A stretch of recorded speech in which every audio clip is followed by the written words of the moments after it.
Why had nobody ever really looked at her? The mess hall was full every day, SEALs with their gravel-thick laughter, young specialists dragging their fatigue-heavy boots, Marines arguing over nothing just to burn off steam. But not one of them ever stopped long enough to wonder about the woman behind the counter. To them, she was the cook. Invisible, forgettable, a fixture like the dented steel coffee urn that always hissed with something hot at any hour of the night. Riley Adams preferred it that way. For 3 years she had worn the same hairnet, the same apron, the same tired smile that never reached her eyes. She served breakfast at 600 sharp, lunch at 1200, and dinner at 1800. Routine, predictable, safe. No one asked her about the faint scar along her jawline or the way her eyes flicked toward the exits every time someone entered the room.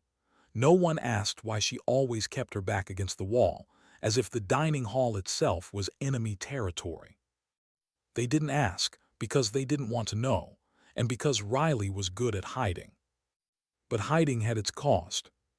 Sometimes at night, when the base settled into the uneasy silence of Afghanistan's desert wind, Riley would lie awake in her small quarters and replay the mission that had ended her career. The target's face never aged in her memory, too young, far too young. She pulled the trigger because her orders demanded it, because hesitation meant death for her team.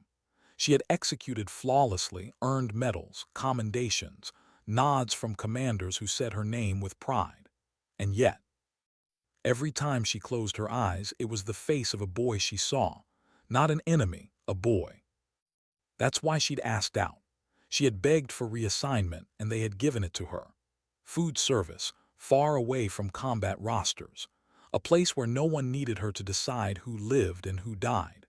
A place where her only duty was to make sure the coffee was hot, the eggs didn't burn, and the men of SEAL Team 7 had something in their stomachs before they disappeared into the night for missions no one would ever talk about. It should have been enough. But some mornings, when the sun bled over the jagged hills, Riley felt the weight of the apron around her neck like a chain. She would stand at the stove, spatula in hand, and wonder, was she truly at peace, or was she just hiding from the person she used to be? Notice, though, Chief Petty Officer, the quiet one with steady hands and the gift of making rifles sing. He was too observant to miss the way she moved, how she always left a half step of space between herself and others, how she scanned corners like they mattered. Once, he caught her mapping the reflection of the dining hall in the stainless steel counter, her eyes cataloging angles and exits. He hadn't said anything, but she'd seen the flicker of recognition in his gaze. Warrior sees warrior, he knew. But even he left it alone, because maybe he understood what it meant when a soldier decided to step back. And so, day after day, Riley lived in her chosen anonymity. She served them food. She offered tired smiles. She was Mom, the cook who never complained, who always kept the pot of coffee filled and never asked what they carried back with them from missions. That was her peace. That was her penance. Until the morning, the world shifted beneath her feet. It started as a vibration, faint but unmistakable, rattling the trays stacked on the counter. Riley stiffened instantly. Her hands froze mid-motion, eggs sizzling too long on the skillet. Outside, the base carried on, casual and unbothered. Some soldiers didn't even pause their card games when the first explosion rolled across the horizon. To them, it was nothing unusual. Training, ordnance disposal. This was Afghanistan. Things went boom in the distance all the time. But Riley's ears knew better. That wasn't disposal fire. That was incoming RPGs. Her chest tightened. She didn't look at the soldiers now leaning back in their chairs, unconcerned. She didn't look at the other kitchen staff who were already murmuring in confusion. Instead, her eyes locked on the window. A second explosion slammed closer, sending a pulse of dust down from the ceiling. Condition red. The alarm screamed to life, shrill and urgent, flooding the hallways. Orders barked across the base, boots pounding toward defensive positions. Through the window, Riley watched as SEALs and infantrymen sprinted with grim precision to their posts. Her pulse should have spiked. Adrenaline should have taken her, but instead a strange clarity swept over her. She knew this rhythm. Her mind shifted without permission, slipping into old combat habits. She counted seconds between blasts, traced the origin points in her head, plotted firing arcs, analyzed the gaps. This wasn't harassment fire. It was too clean, too coordinated. Then the third wave hit. Closer, sharper. The communication towers cracked under precise impacts. Generators blew, shuttering the base with thunderous force until the lights flickered and died. Smoke rose thick and fast, cloaking the compound in gray. Radios choked with static. Riley's stomach sank. They were cutting them off. This wasn't random. This was surgical. Someone out there knew exactly how to blind, mute, and isolate forward operating base Griffin. She forced herself to keep moving, plating scrambled eggs with trembling hands as the chaos escalated around her. The kitchen staff screamed, ducking under tables. Some soldiers bolted for cover, but Riley, she just kept cooking. Not because she didn't feel fear. Because fear made people sloppy. And sloppy got you killed. Through the haze of smoke outside, she saw them. Figures slipping through gaps in the perimeter, dressed in dark tactical gear. They didn't move like insurgents. No reckless charges. No blind spray of bullets. These men moved with training. Professional, precise. Her chest went hollow when she counted them. 24, maybe more. And they weren't hitting supply depots or the armory. They weren't storming random barracks. They were converging on one building. The SEAL team's quarters. Riley's grip tightened around the spatula until her knuckles blanched. For years she'd fed them. Coffee when they stumbled back from night raids. Hot meals when exhaustion carved hollows into their faces. She'd been their silence, their background, their anchor to something normal. They never asked her for anything more. And now, through the glass, she watched as wolves closed in on them. It took 7 minutes. 7 minutes for 12 of America's most dangerous warriors to be brought down. Riley marked it by the kitchen clock, her eyes locked on the unfolding nightmare. They fought like legends. Commander Harrison directing with calm, holding his ground with lethal precision, the others pushing back with everything they had. But the enemy came prepared, tranquilizer darts, shock rounds, weapons designed to capture, not kill. And one by one they fell. Dragged out, bound, loaded into waiting trucks that seemed to materialize from the dust itself. Riley stood frozen at the counter, apron stained, the smell of scorched eggs filling her nose. She could hear the cries of panic around her, but all her senses tunneled on the convoy pulling away, the backs of the men she had called her boys disappearing into the desert.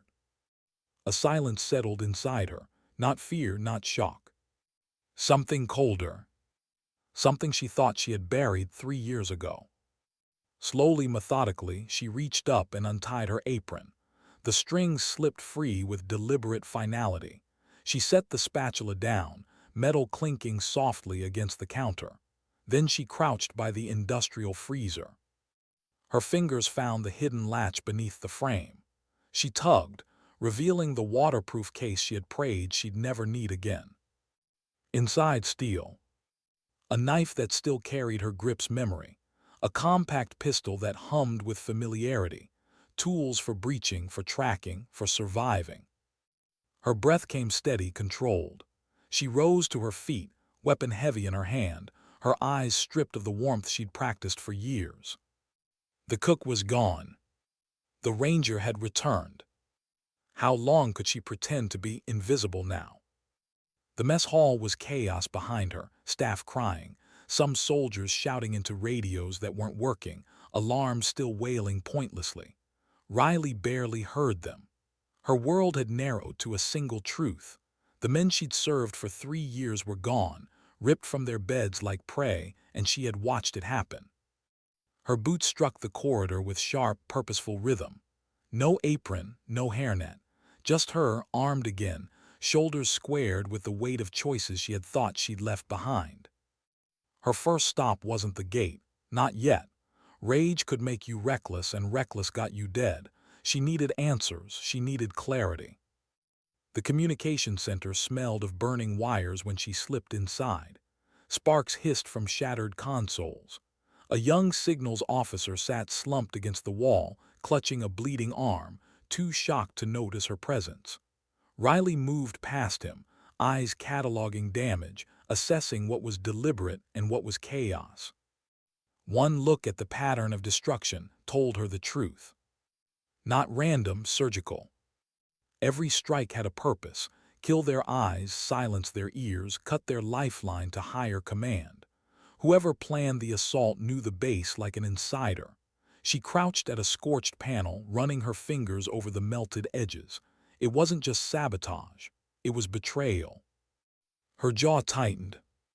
She tapped into emergency backups, fingers moving with the precision of someone who had spent years slipping through digital locks. Old training, half forgotten, snapped back to life. She pulled personnel access logs, cross-referencing with the timing of the breach. Her pulse quickened as the data revealed itself line by line. There, Lieutenant Colonel David Marsh, the executive officer, security coordinator, the man who set rotation schedules, the one who made sure guard posts shifted when they did. Her stomach turned cold. He hadn't just failed them, he had sold them. She leaned back against the console, closing her eyes. Betrayal always stung sharper than bullets. Marsh had eaten at her tables. She had ladled soup into his bowl, wiped grease off his tray like he was just another tired man doing his duty. And all along, he had been counting, calculating, selling pieces of their defenses for money or leverage or whatever justification traitors whispered to themselves at night. She forced a slow breath. Anger wouldn't help, not yet. There would be time for Marsh. For now, the SEALs were out there, bound and drugged, being moved God knew where. And she was the only one close enough, free enough, angry enough to stop it. But could she? Her reflection stared back at her from the darkened glass of a ruined monitor. Not the cook, not the woman who smiled faintly while pouring coffee. No, the eyes were sharp now, hard, and behind them a question she hated asking herself. Was she about to become that person again? The one who made life-and-death calls. The one who had already pulled a trigger on someone too young, someone whose face still haunted her dreams. She clenched her fist. This wasn't the same. These weren't faceless targets. These were her boys. And that changed everything. The base commander was already shouting in the distance, trying to salvage order, but Riley didn't report in. She knew what protocol demanded: secure the perimeter, wait for reinforcements, let official channels work. She also knew those channels would take too long. Bureaucracy moved slower than trucks disappearing into the desert. The SEALs had less than a day before they were gone forever. She made her choice. Moving quickly, she slipped through smoke-filled alleys toward her quarters. Every step woke up something deeper in her muscles, a rhythm she hadn't felt in years. She unlatched the footlocker beneath her cot, retrieving the rest of the gear she had kept hidden. Not much, just what a woman could justify as old mementos if anyone checked. Enough to build a kit, enough to move. She checked each piece by touch. Knife edge keen, pistol slide smooth, magazines loaded, flashlight beam sharp. She assembled what she could from supply closets: first aid, rations, water, rope. She had no illusions about the odds. One woman against an army, but it wouldn't be the first time she had walked into impossible math. She strapped on the pack and paused, hands steady but heart heavy. What would it mean if she stepped out that gate? It would mean the cook was gone. The invisible woman who chose peace, who sought penance through routine. She'd vanish the moment Riley crossed into the desert. And when the dust settled, when the fight was over, would she be able to come back? She thought of Harrison's calm voice when he said, "Morning, Mom," each day. The way always gave her a nod without words, like he saw her even when no one else did. She thought of the way the others laughed when she teased them about eating too much bacon. No, she couldn't come back. But maybe they could. And that was enough. She slipped into the shadows, her body moving with the instinctive fluidity of a predator reborn. The desert night was vast when she cleared the wire, the stars cold and sharp above her. She crouched in the sand, studying tracks. The convoy hadn't even bothered to cover its trail. Confidence or arrogance. Either way, it gave her a direction, east, toward the mountains. She followed, patient as the night itself. The first hours were silence and sand, the crunch of her boots, the dry taste of dust in her mouth. Each step carried her deeper into enemy ground, but she didn't falter. She let the rhythm of pursuit swallow her, every sense stretching outward, watching the dunes, listening for engines, tasting the air for smoke or fuel. By dawn, her back ached, her throat was raw, and the sun began to paint the desert gold. She crouched on a ridge, scanning the horizon with a stolen scope. And there, like a wound in the earth, she saw the old Soviet installation. Her gut tightened. The facility was bigger than she expected, bristling with guards, defenses, order. Trucks lined the yard, their engines still hot from travel. Somewhere inside, 12 men she knew like family sat bound, waiting for a fate she refused to picture. Her fingers brushed the scar on her jaw. She had come this far. But now came the question that burned hotter than the desert sun. Could she do this alone? Her old instructors would have said no. Textbook strategy demanded a team, coordination, overwhelming force. One woman could not take on 30 armed professionals. It was suicide. But Riley Adams wasn't here to write textbooks. She was here to bring her people home.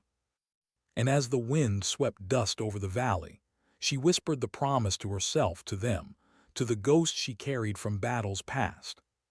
Hold on, I'm coming. What does silence sound like when the world depends on it? Riley lay prone on the ridge, dust clinging to her lips. The Soviet installation spread below her like a scar from another war. The place looked abandoned from afar, concrete husks, rusted fences, broken towers clawing the sky. But the binoculars told a different truth. Movement everywhere. Guard patrols rotated with mechanical precision. Trucks rumbled in and out of the compound, their tires carving deep scars in the earth. She counted 30 men on the perimeter alone, and that was only what she could see. The enemy wasn't sloppy. Their lines of sight overlapped, their radio chatter clipped and professional. These weren't desert raiders. They were trained, paid, fed, and they had something worth protecting. Her boys. Riley's hand pressed flat against the dirt, grounding herself. She had tracked convoys before, infiltrated strongholds, pulled prisoners out from the jaws of chaos, but never like this, never alone. There was no voice in her ear, no teammate watching her flank, only the desert wind and the sound of her own pulse hammering in her ears. Fear pricked the edges of her thoughts. She let it. Fear kept you sharp, panic killed. She studied the patterns. Guards faced inward more than outward. Their posture was defensive, not alert. They weren't expecting anyone to come for the prisoners. Why would they? They had broken into a fortress and taken America's most dangerous men. To them, it was over. That arrogance would be her blade. She slid back from the ridge, found cover behind a jagged outcrop, and began unpacking. Every item mattered now.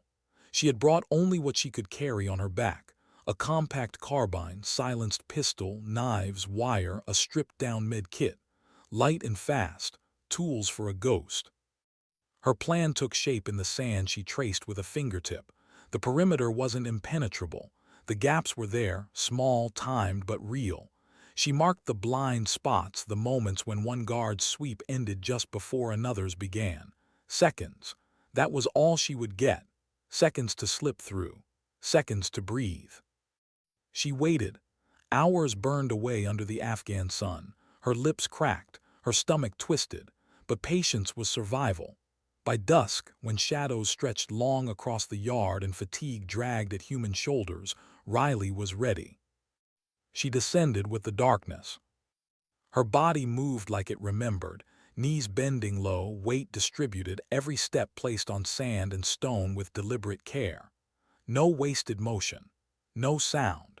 The closer she drew, the more she disappeared into herself, becoming what she had once been trained to be. Not a woman, not a soldier, not a cook. A shadow. The first guard never saw her. He paused near the fence line, cigarette ember glowing faintly in the dark. Riley's hand clamped his mouth, knife sliding clean between ribs. Quick, silent, merciful. She lowered him gently, easing his body into the dust, and stripped his radio. Her breath came steady. The act was familiar, but the weight of it pressed on her chest. 3 years she had fed people instead of killing them. 3 years of trying to silence the part of herself that knew how easy it was to end a life. And in one heartbeat, it all came rushing back. Her stomach knotted. But then she saw it, the barracks window across the yard. A faint silhouette moving inside, shoulders broad, head bowed. One of her boys, alive. The knot unraveled into iron resolve. She pressed forward. 2 more guards fell before she reached the outer wall. Both unconscious this time, pressure points, swift strikes, silence maintained. Riley reminded herself this was rescue, not revenge. Every man she killed was another ghost she'd have to carry later, another weight on nights when the stars pressed too heavy. But she couldn't afford mercy if it meant failure. Not tonight. The wall was crumbling concrete, lined with rusting rebar. She scaled it hand over hand, careful to move when searchlights swept away. On top, she pressed flat against the cold stone, scanning the courtyard below. The place was alive with tension. Radios crackled. Men patrolled. Somewhere beneath their boots, in the belly of the central building, SEAL Team 7 was shackled. The thought made her chest tighten, not with fear, but with something fiercer. They weren't hers by blood. They weren't her responsibility by rank. But she had fed them, listened to them, carried their unspoken burdens in the quiet way only invisible people could. And now they were hers in the only way that mattered. She dropped into shadow, landing without sound. The first building she slipped through reeked of oil and rust. Abandoned storage, perfect cover. She crouched in the gloom, listening. Footsteps passed outside, heavy boots, calm stride. She closed her eyes, letting the rhythm of movement guide her timing. Out in silence again. She ghosted through corridors, using broken glass as mirrors, tracing reflections of guards without exposing herself. Every corner was a question. Step forward and live or die. Her pulse slowed instead of quickened. This was the strange paradox of combat. Your body learned to calm in chaos because frenzy meant mistakes. Near the central building, she found her vantage point. A shattered window overlooking the courtyard. She crouched, raising the scope. Inside, lit by flickering lamps, she saw them. Her throat caught. The SEALs sat bound in a single room, wrists zip-tied, ankles shackled. Their faces were bruised, but their eyes were alive, sharp, calculating. Harrison sat upright, jaw set, the quiet authority in his gaze undimmed even in chains. Stare was colder, angrier, scanning every inch of the room like he was memorizing it for the moment freedom came. Her heart clenched. They were waiting, not hopeless, not broken, waiting for something, anything. And she whispered to herself, so softly the desert couldn't carry it. I'm here. But she didn't move, not yet. Rescue was a dance. Timing was survival. If she went too soon, she'd die. Too late, they'd be moved again, gone beyond her reach. She closed her eyes, exhaling through her nose. She remembered Ranger School, the lessons drilled into bone. Patience is a weapon, discipline the blade. Her blade was sharp tonight. Still, something gnawed at her. For 3 years she had lived as someone else. A cook, a caretaker, a shadow in plain sight. She had convinced herself that was who she wanted to be. And now, knife in hand, dirt on her face, she felt that old self rise again. What if she couldn't put it back after this? What if this was the truth of her, the predator disguised as a protector? She opened her eyes, forcing the thought aside. Moral questions could wait. Her boys could not. Her gaze swept the courtyard again, marking cameras, motion sensors, lock panels. She began cataloging routes in her head. Here, there, a blind corner, the guard rotation she could exploit at 300 hours when human alertness was lowest. She would wait, she would watch, she would make every second count. And when the moment came, she would strike like the ghost she had always been. How close could she get before everything fell apart? The compound pulsed with life even in the dead of night. Guards rotated like clockwork, radios squawked in clipped bursts, floodlights swept lazily across crumbling walls. To anyone watching from above, the Soviet installation looked alive, breathing, alert. But Riley had been watching for hours, studying the heartbeat beneath the surface. She knew its rhythm now, and she was ready to break it. The clock struck 300. Human fatigue would be at its peak. Eyes heavy, reflexes dulled, discipline cracking at the edges. The perfect hour for ghosts. Riley slipped from her cover, hugging the shadows of the wall. Every step was measured, muscles coiled and released in silence.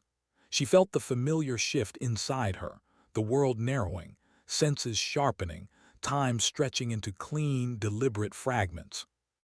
One guard leaned against a post, chin dipping toward his chest. She ghosted behind him, arm looping around, a swift chokehold until his body went limp. She eased him down, checked his pulse. Alive. She wasn't here to add corpses to her ledger, not if she could help it. Another passed the corner. She waited, breath held, letting his boots crunch farther and farther away before she darted across the open gap. Her chest thudded against the cold wall, heart steady despite the risk. Every move was a test, every silence a question. By the time she reached the central building, sweat streaked her temple despite the night chill.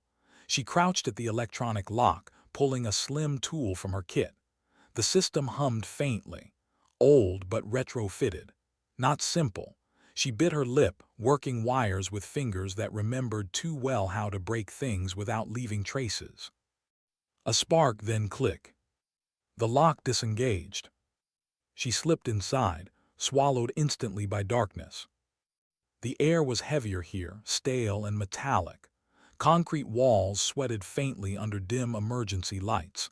She kept her pistol raised, every corner cleared with practiced precision. Her boots kissed the floor in silence. Deeper. Voices echoed faintly, muffled through thick doors. Men speaking in a language she didn't know but could feel in the cadence, professional, clipped, efficient. She slowed, following sound like a predator stalks breath. And then she saw it. The door, reinforced steel electronic pad, a camera angled above it. Through the narrow window she glimpsed movement, shoulders, backs hunched in exhaustion.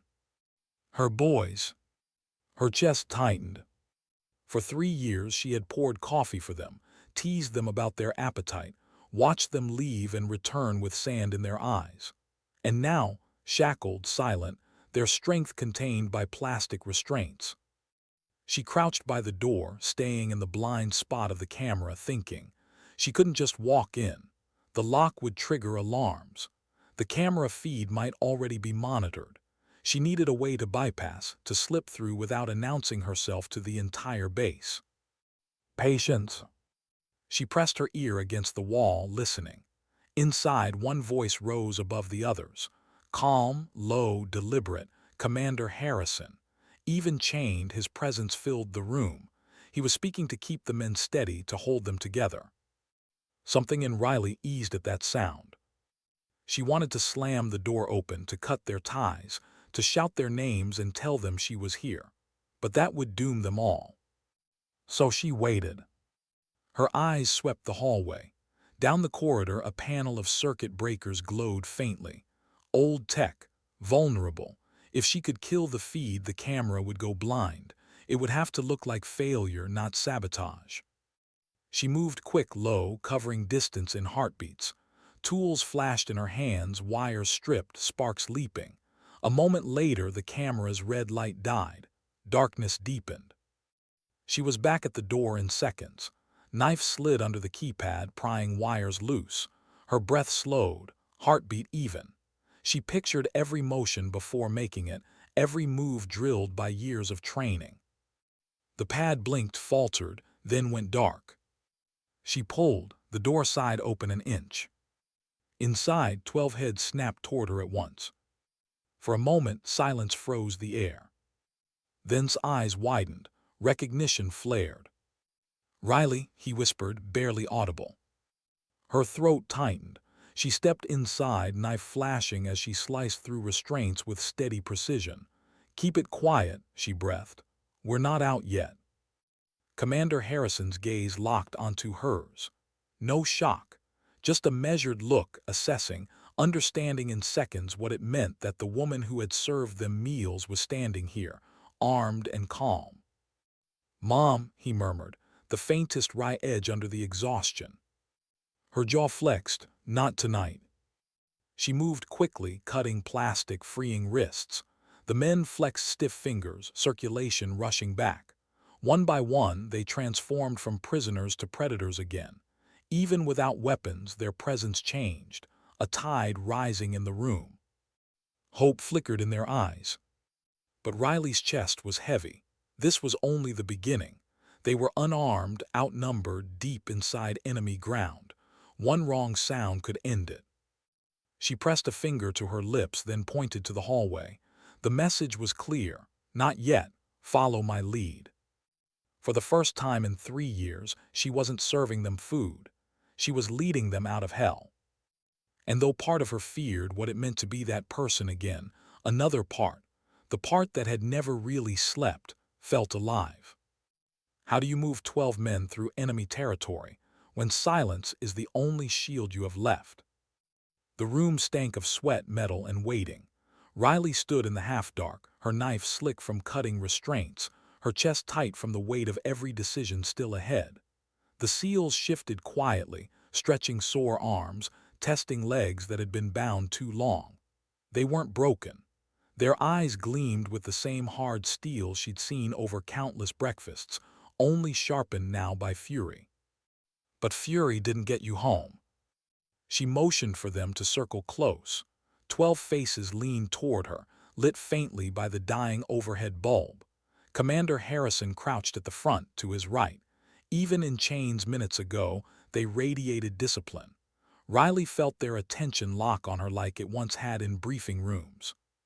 She whispered, voice low, steady. "Silent until we can't be. Follow my lead, no arguments. We break north, regroup at the ridge line. You'll have weapons by the time we're halfway there." It wasn't a request, it was an order. Harrison gave a small nod. "Copy." Something passed in his eyes then, not surprise at her presence but respect. Trust, handed over like a loaded weapon. It sank deep in her chest, heavier than any gear she carried. They moved. The door creaked open into shadow. Riley stepped first, pistol drawn, blade ready in her other hand. The SEALs flowed behind her, bare-handed but lethal even like this. The corridor stretched narrow and dim, lined with pipes dripping condensation. Their footsteps made no sound. Years of training had conditioned them to silence. Still, 12 men were harder to hide than one. Every second they remained inside the compound was a countdown. They passed the first checkpoint undetected. A lone guard sat slumped in his chair, radio slack in his lap. Riley's knife whispered once across his throat, swift and merciful. The SEALs moved past the falling body without a word. Her pulse didn't spike, not anymore. The switch had flipped, the cook was gone. At the stairwell she paused, raising a hand. Voices drifted from above, casual, unaware. She signaled 2 fingers, then pointed upward. Understood instantly. He slipped ahead, bare hands gripping the railing like a predator climbing prey. A muffled thump, a strangled gasp, silence again, reappeared, expression cold and gestured clear. They advanced. Every hallway was a crucible, every door a threat. Riley's mind raced, mapping routes she'd studied from the ridge, adjusting for shadows, timing patrols she'd memorized. They moved like a single body, guided by her hand. She felt their trust pressing at her back. She couldn't let it break. But time wasn't her ally. Halfway to the outer wall, it happened. A guard turned the corner too soon. His eyes widened, breath catching in shock. Riley fired once. The silencer spat, the man dropped. But his radio cracked alive with static as it hit the ground, a burst of garbled speech echoing too loud in the narrow hall. Every head snapped up. Shouts erupted outside. Boots thundered across concrete. The installation's heartbeat quickened into alarm. "Go," Riley hissed. The SEALs surged forward. Stealth was over. Now came the storm. They crashed into the courtyard as searchlights flared awake, sweeping across cracked pavement. The compound howled alive. Orders shouted in foreign tongues, rifles clattering, engines roaring. And for the first time in 3 years, Riley Adams fought in the open. She dropped 2 guards with precise pistol shots, movements crisp, merciless. A third rushed her flank, her knife flashed, carving silence where noise threatened. The SEALs hit like wolves unchained, fists and elbows breaking bones, bodies twisting weapons free from enemy hands. Within seconds they were armed again, steel singing in their grip. Gunfire cracked the night. Bullets sparked against stone. The courtyard erupted in chaos, shadows leaping, muzzle flashes tearing the dark apart. Riley crouched behind a low wall, firing controlled bursts, every shot deliberate. Around her, the men she had once fed transformed into what they truly were, predators at war. But they weren't invincible. A round snapped past her ear close enough to sting. She ducked, heart lurching. The SEAL beside her, a kid barely 30, freckles under grime, took a hit to the shoulder. He staggered, blood wetting his sleeve, but kept firing, teeth bared against pain. Riley's gut twisted. She grabbed his collar, dragging him behind cover, slapping a pressure bandage onto the wound with quick, brutal efficiency. His breath hissed, but he nodded, eyes still hard. "You'll live," she muttered, shoving him back into the fight. There was no time for more. "North Wall," she shouted. Harrison echoed the call, his voice a beacon through the chaos. The SEALs pivoted as one, driving their assault toward the weak point Riley had marked hours earlier. She followed, covering their flank, pistol spitting fire, knife flashing in close quarters where the fight collapsed into flesh and bone. The world shrank to noise and blood and movement. At the wall, scaled first, hauling himself up with raw strength, then reaching down to pull others after him. Riley held the line, covering the rear as bullets shredded stone inches from her head. Her pistol clicked empty. She dropped it, grabbed a fallen rifle, and unleashed controlled bursts, buying seconds at a time. The last SEAL scrambled up. Harrison's hand shot down toward her, face grim. "Riley." She glanced back. The yard swarmed with enemy fighters, more pouring from barracks and outbuildings. Their shouts rose in a tide. She slung the rifle, sprinted, boots pounding across broken pavement. Harrison's grip caught hers, hauling her up as bullets tore the wall behind her. She rolled onto the other side, chest heaving, dust choking her throat. They were out. Not safe, but out. The desert stretched before them, wide and merciless. No vehicles, no air support, just 13 bodies, battered but unbroken, running into the darkness with an army at their backs. Riley's lungs burned, legs screaming, but she didn't slow. Every breath was a promise, 1 step more, 1 second longer. She had brought them this far. Now she had to bring them home. How far can the human body run when there's no choice but forward? The desert swallowed them whole. One moment they were vaulting the wall under fire, the next they were shadows sprinting across open earth, chased by the echo of gunfire and engines grinding to life behind them. Riley's boots tore through sand and stone, lungs burning, rifle clutched tight across her chest. The SEALs fanned out in a staggered line, silent, relentless, every step driven by discipline deeper than exhaustion. But she could hear it in their breaths already. The ragged edge, the strain of men who'd been drugged, bound, deprived of food and water. They weren't at full strength, not yet, and the enemy knew it. Behind them, searchlights swept the desert, trucks roared, and radio calls carried across the night. The installation had emptied like a hornet's nest, every fighter pouring after them. The trap hadn't been broken, it had just shifted. Riley set the pace. She couldn't think about tomorrow or even an hour from now. Survival shrank to one command: keep moving. North Ridge, she hissed, voice cutting through the panting breaths. Push.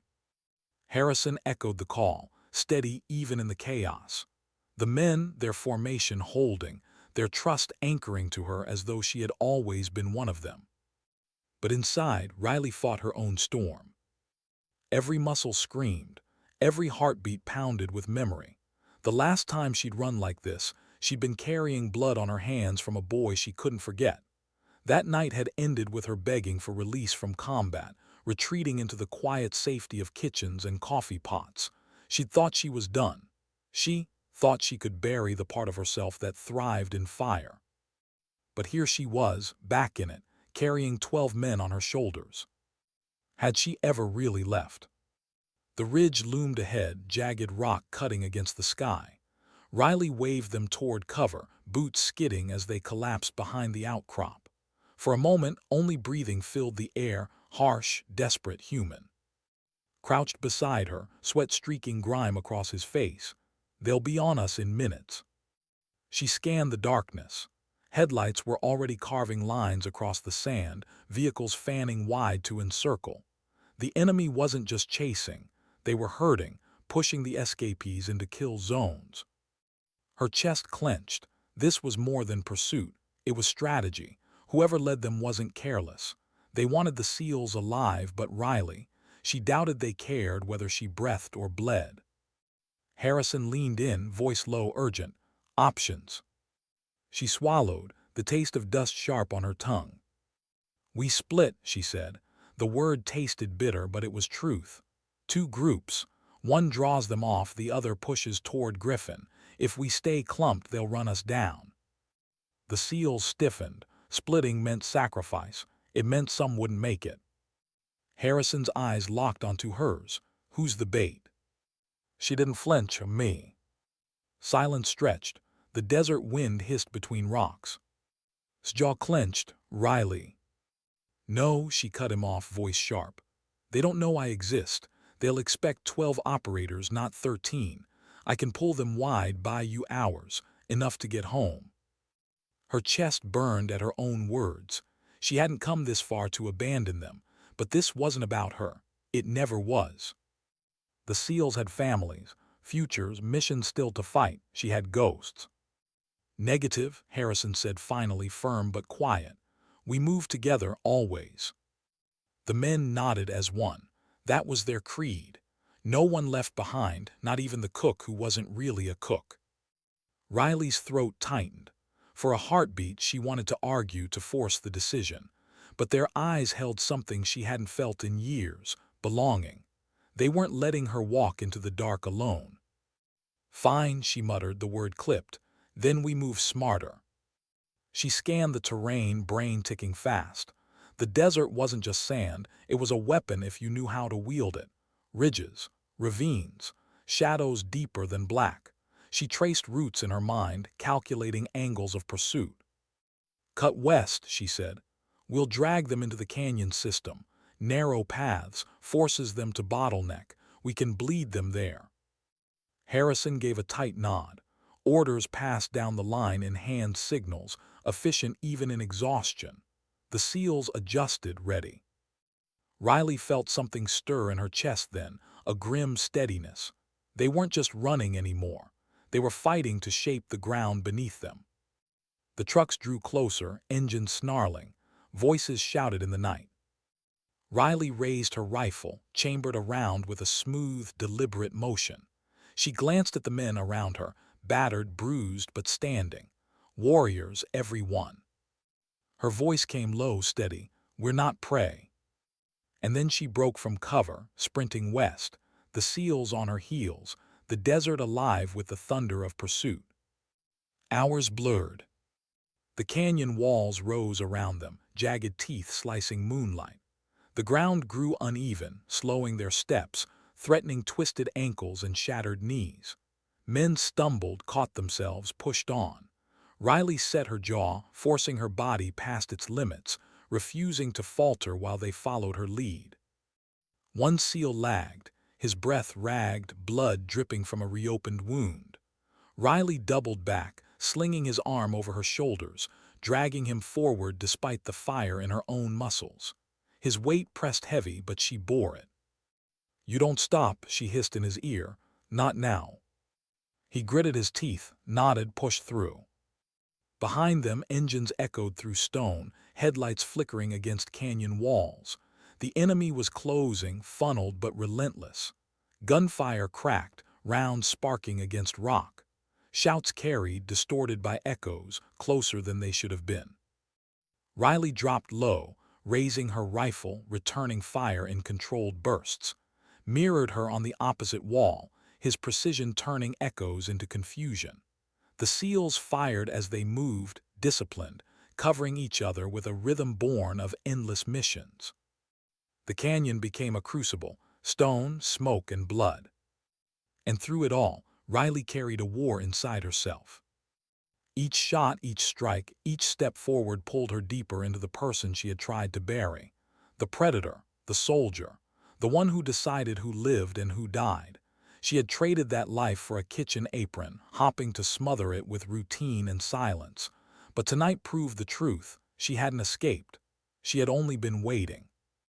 And maybe, just maybe, that was who she really was. Still, when one of the seals stumbled into cover beside her, gasping, eyes blazing with gratitude, she felt something else too. Not pride, not glory. Purpose. Maybe it wasn't about who she was. Maybe it was about what she chose to do with it. The canyon stretched ahead, narrow and dark. Behind them, pursuit howled closer. The seals pressed forward, guided by her hand, their survival balanced on the knife edge of every decision she made. And Riley whispered, so quiet only the stone could hear. "Just hold on, I'll get you home. How long can you run before you have to turn and fight?" The canyon walls pressed close, jagged and sharp against the night sky. The seals moved in a ragged line, boots scraping stone, breaths tearing through the silence. Behind them, pursuit thundered, engines revving, voices echoing in foreign shouts, bullets sparking against rock. Riley led them deeper, every step a calculation. She knew the truth, they couldn't outrun forever. The men were strong, but captivity had weakened them. Dehydration, injuries, blood loss. She could see it in their stumbles, the way shoulders sagged despite discipline. The enemy smelled it too. A truck engine roared closer, headlights slicing through the canyon bends. Tires skidded, gravel sprayed. Riley's heart clenched. They were closing the trap. "Stop," she hissed, hand raised. The seals froze, rifles lifted. Shadows stretched across stone. The night held its breath. Riley's mind raced. A canyon was death if you let yourself get funneled, but it was also opportunity. Narrow passages meant numbers didn't matter as much. One choke point could hold against many if you had the will. Her gaze swept the walls. Loose rock clung above, fractured by years of erosion. She felt the plan form in her chest, raw and dangerous. "Here," she whispered, "we hold here." His eyes narrowed, outnumbered 3-1. She met his stare, "Then we make it count." Harrison gave the smallest nod. No speeches, no hesitation, just trust. They moved fast. 2 seals climbed the slope, planting small charges from stolen belts. Others took positions behind boulders, converging on the canyon bend. Riley crouched low, rifle steady, every muscle coiled tight. The engine grew louder. Shouts carried, distorted by echoes. Headlights swung wide, blinding as they rounded the corner. And then the canyon erupted. Explosions ripped through rock, thunder rolling like gods striking earth.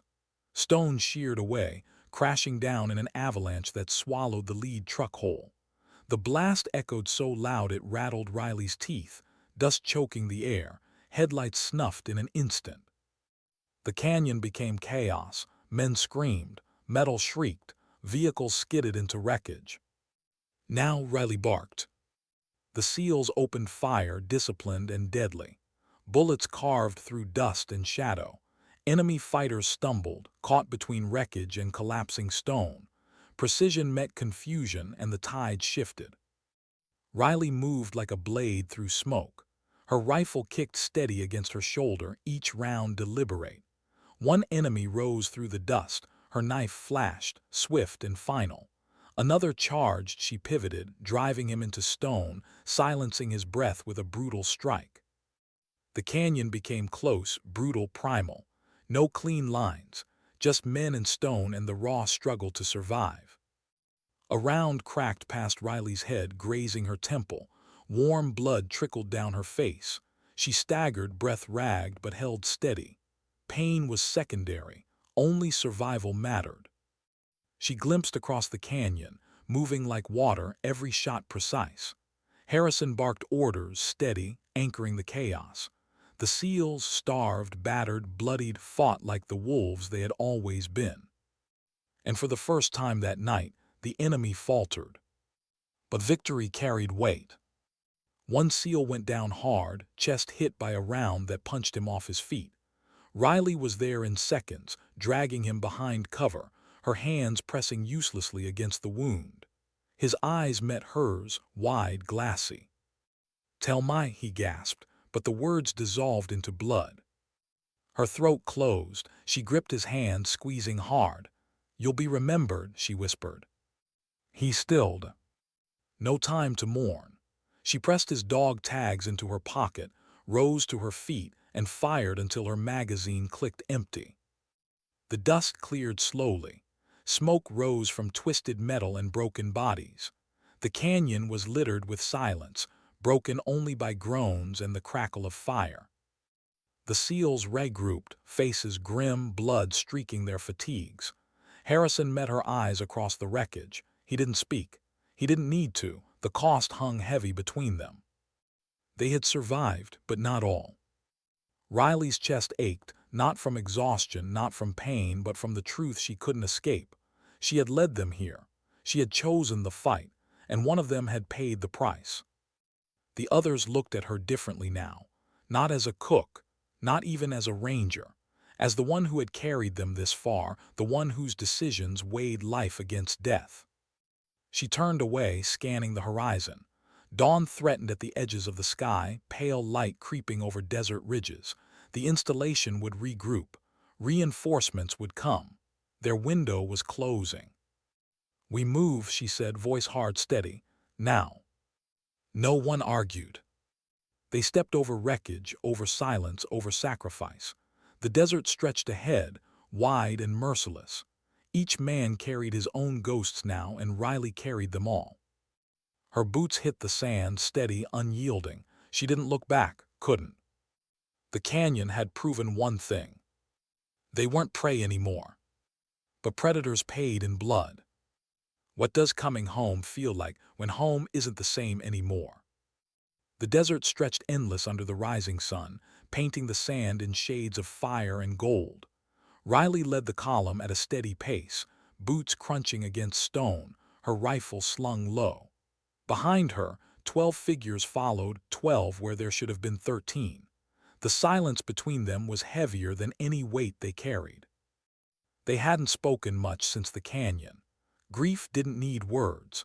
It lived in the tightness of their shoulders, the hollowness in their eyes, the way no one dared look too long at the empty space in their formation. Riley felt the loss like a stone lodged beneath her ribs. She made the call to stand. She'd chosen the ground where blood had spilled. And though every man had fought willingly, though every one of them had known the price, the guilt was hers to carry. She bore it quietly, step after step, her face carved into stillness. The sun climbed higher, punishing. Their canteens drained fast, their pace slowed. Harrison staggered once, his face pale under grime. Riley pressed a half-empty bottle into his hands without a word. He took it, eyes meeting hers, silent thanks passing in the space between them.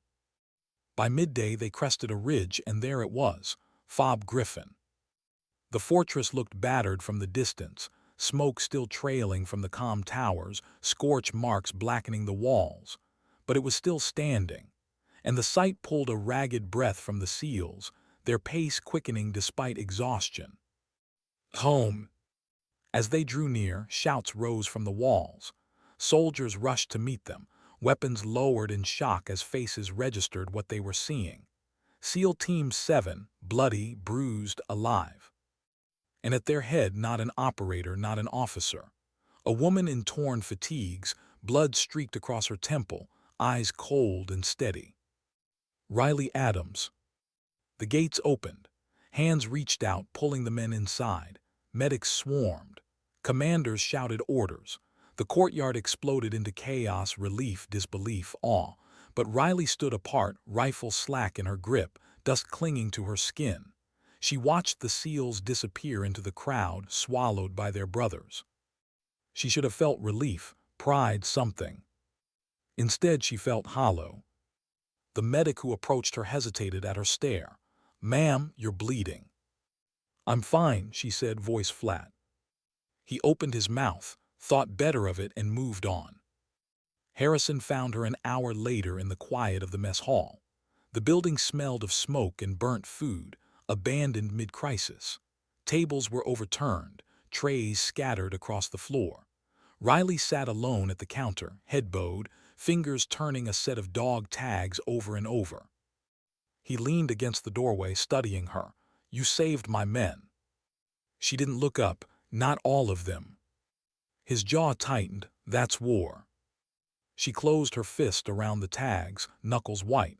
"That doesn't make it easier." For a long moment, silence stretched between them.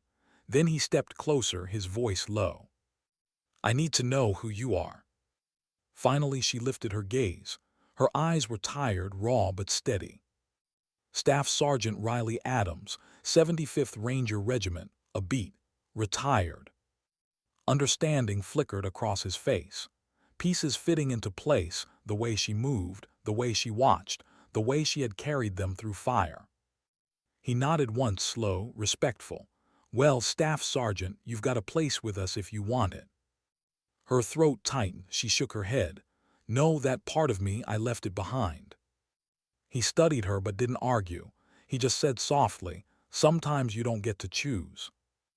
Her eyes burned, but she held his gaze until he turned and left her to the silence. Days passed. Reports were written, debriefs held, secrets classified. Word spread in hushed tones: the cook who wasn't a cook, the woman who had walked alone into the fire and dragged SEAL Team 7 back from hell. Commanders made offers. Units extended invitations. Her name traveled farther than she ever wanted. She turned them all down. Instead, she went back to the mess hall. The first morning she tied on her apron again, soldiers stared. Whispers followed her. But when the clock hit 600, she cracked eggs onto the skillet, poured coffee into battered mugs, and set trays onto the line. SEAL Team 7 came in together, bruised but alive. Harrison gave her a nod, gave her the ghost of a smile. And when one of the younger SEALs muttered, "Morning, Mom," the others laughed, the sound rough but real. For a moment, the weight in Riley's chest eased. She wasn't a hero. She wasn't invisible. She was something in between: the cook who fed them, the shadow who had bled for them, the guardian they didn't talk about but would never forget. At night, when the hall was empty and the stars burned over the desert, she stood at the window, dog tags warm in her palm. She thought of the boy whose face still haunted her. She thought of the SEAL who hadn't made it back. She thought of all the names history would never know. Her reflection stared back at her, tired, unremarkable. And she whispered to the glass, to the ghosts, to herself. Sometimes dignity doesn't speak, it simply acts. The kitchen would always be there. The battles, too. And if the day came when the two collided again, she knew what she would do, not because she wanted to fight, but because love sometimes meant becoming dangerous for the people you swore to protect.